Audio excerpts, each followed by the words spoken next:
অনেক মেয়েরা আসে সংসারে এসে ডিস্টার্ব করে, স্বামীর সাথে ভাই বোনের সম্পর্ক নষ্ট করে, মা বাবার সম্পর্ক নষ্ট করে, মনে করতেছে বিশাল কামিয়াব হইলো।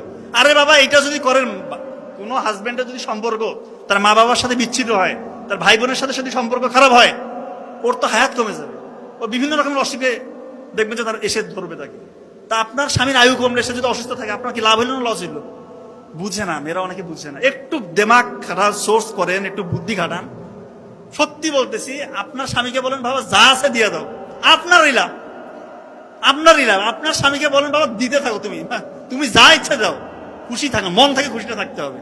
সত্যি বলতেছি, আল্লাহ কমাবে না। দান করলে কেউ কমে? জাকাত কি?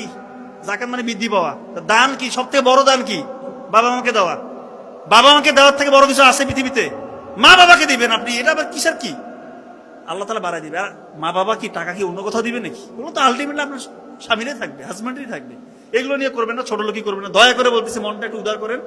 আর একটা ব্যাপার, আপনার সন্তান হবে না, আপনি যদি এরকম আত্মকেন্দ্রিক আচরণ করেন, বাবা মার, আপনার হাজব্যান্ডের মা বাবার হিংসা করেন, তা আপনার ছেলেটা যখন বড় হবে, বিয়ে করবে, আপনি তখন বয়স্ক হবেন, আপনার হালতটা কি হবে? আপনার বৌমা যদি আপনাকে এসে না দেখে, কি মানে একটা কথা আছে না যে ইট্টি মানলে পাটকেলটি খেতে হয়, কথা আছে কি না? তা আপনি যেরকম আচরণ করবেন, আপনার সাথে ওরকম ফিডব্যাকই হবে। ব্যবস্থাটা ওরকম নেচারই করে দেবেন। নেচার বলতে আল্লাহ তাআলা ব্যবস্থা করে দিবেন। দয়া করে সন্তানকে শিখান, সন্তানকে এমন ভাবে ছোটবেলা থেকে লালন পালন করেন, ওরা দেখবে কি রে, আমার মা বাবা, আমার দাদা দাদি, নানা নাকি এত রেসপেক্ট করে, ওরা এটা দেখে শিখবে। তারা যখন বড় হবে, তারা তাদের শ্বশুর শাশুড়িকে রেসপেক্ট করবে। কথা কি বুঝতে পারছেন? দেখবেন পরিবারটা একটা জান্নাতের বাগান হয়ে যাবে ইনশাল্লাহ। তো যাই হোক, আমি আর কথা বাড়াবো না। আপনাদের জন্য আমার বড় ভাই ইনশাল্লাহ অসাধারণ লেকচার নিয়ে অপেক্ষা করছেন। ওর প্রতিটা লেকচার আমি মনোযোগ দিয়ে শুনি, আপনারাও নিশ্চয় শুনবেন। অনেক কিছু জানতে পারি আমরা।